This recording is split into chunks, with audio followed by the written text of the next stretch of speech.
The Zintharian Empire stretched across 14 star systems, its crystalline fleets glittering like deadly jewelry against the void. At its heart sat Empress Velrith, whose very name made planets tremble.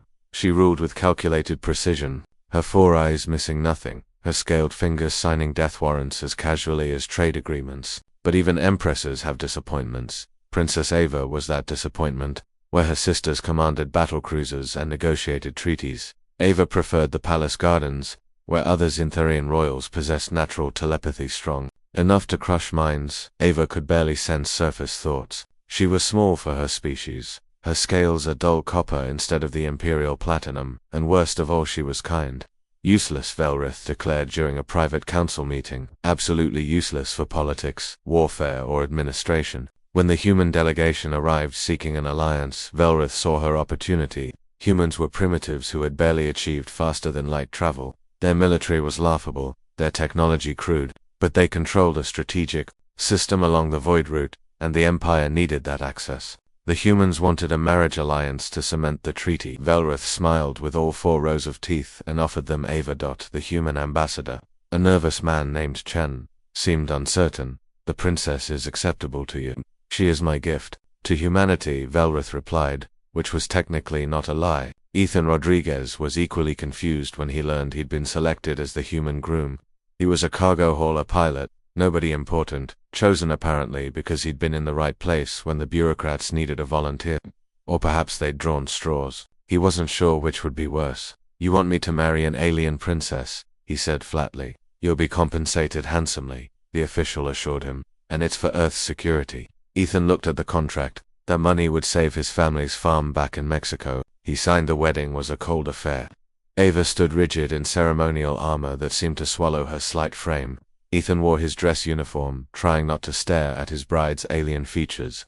When their hands touched during the ceremony, he felt her trembling. I'm sorry, she whispered in heavily accented English. I know this isn't what you wanted. Hey, he whispered back. We'll figure it out. Velrith watched the ceremony with satisfaction. The useless daughter was gone, and the Void Route was secured. Perfect. The first year was awkward. Ava and Ethan lived in a small diplomatic residence on Neutral Station Kepler 442. She taught him Zintharian customs. He taught her to cook human food. She had nightmares about disappointing her mother. He held her and told her stupid jokes until she laughed. Why don't Zintharians ever win at poker? He asked one night. Why? Because they have 4 eyes but still can't see what they've got. She laughed, a chittering sound like wind chimes. That's terrible, I know. Want to hear another?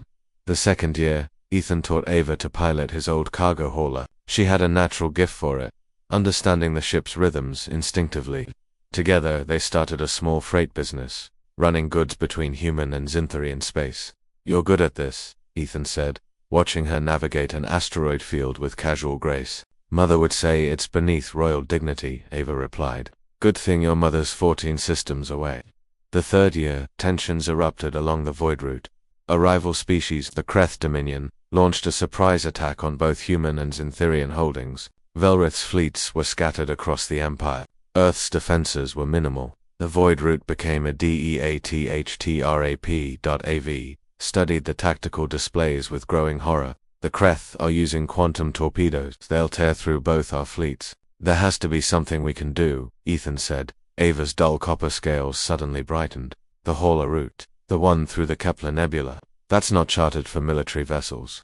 The magnetic interference won't affect human Zintharian hybrid navigation systems. Ethan, we've been flying through there for 2 years. We know every safe passage. Within hours, Ava was coordinating with both human and Zintharian commanders. The admirals were skeptical until they saw her tactical projections. Using the hidden routes she and Ethan had mapped, combined fleets could flank the Kreth position, but someone had to guide them through in real time. Someone who knew every twist of the nebula. Ava and Ethan flew point in their cargo hauler, broadcasting navigation data to a fleet of warships behind them. Kreth interceptors found them in the nebula's heart. Ethan piloted, while Ava used her weak telepathy to coordinate the fleet's movements, pushing her abilities beyond their supposed limits. Target locked on us, Ethan called out. 10 more seconds, Ava whispered, her scales now blazing like burnished gold as she channeled every ounce of mental energy. The fleet needs 10 more seconds to reach firing position. A Kreth torpedo spiraled toward them. Ethan threw the hauler into a desperate roll. The torpedo missed by meters, detonating close enough to send them spinning. Now Ava screamed. The combined fleet emerged from the nebula like an avenging angel, catching the Kreth in a devastating crossfire. The battle was over in minutes. Empress Velreth arrived at Kepler Station 3 weeks later. Ava and Ethan stood in the docking bay holding hands. "Mother," Ava said formally. Velreth studied her youngest daughter. The girl had grown. Her scales shone imperial gold now, and she stood with confidence beside her human husband. The Empress had read the reports. Her useless daughter had saved 2 civilizations. "I have come," Velreth said slowly, "to offer you a position as Admiral of the Void Fleet." "I decline," Ava replied. Velreth's eyes widened, all 4 of them. "You decline? Ethan and I are happy with our freight business, but we'll consult for both Earth and Zinth. Fair rates, of course."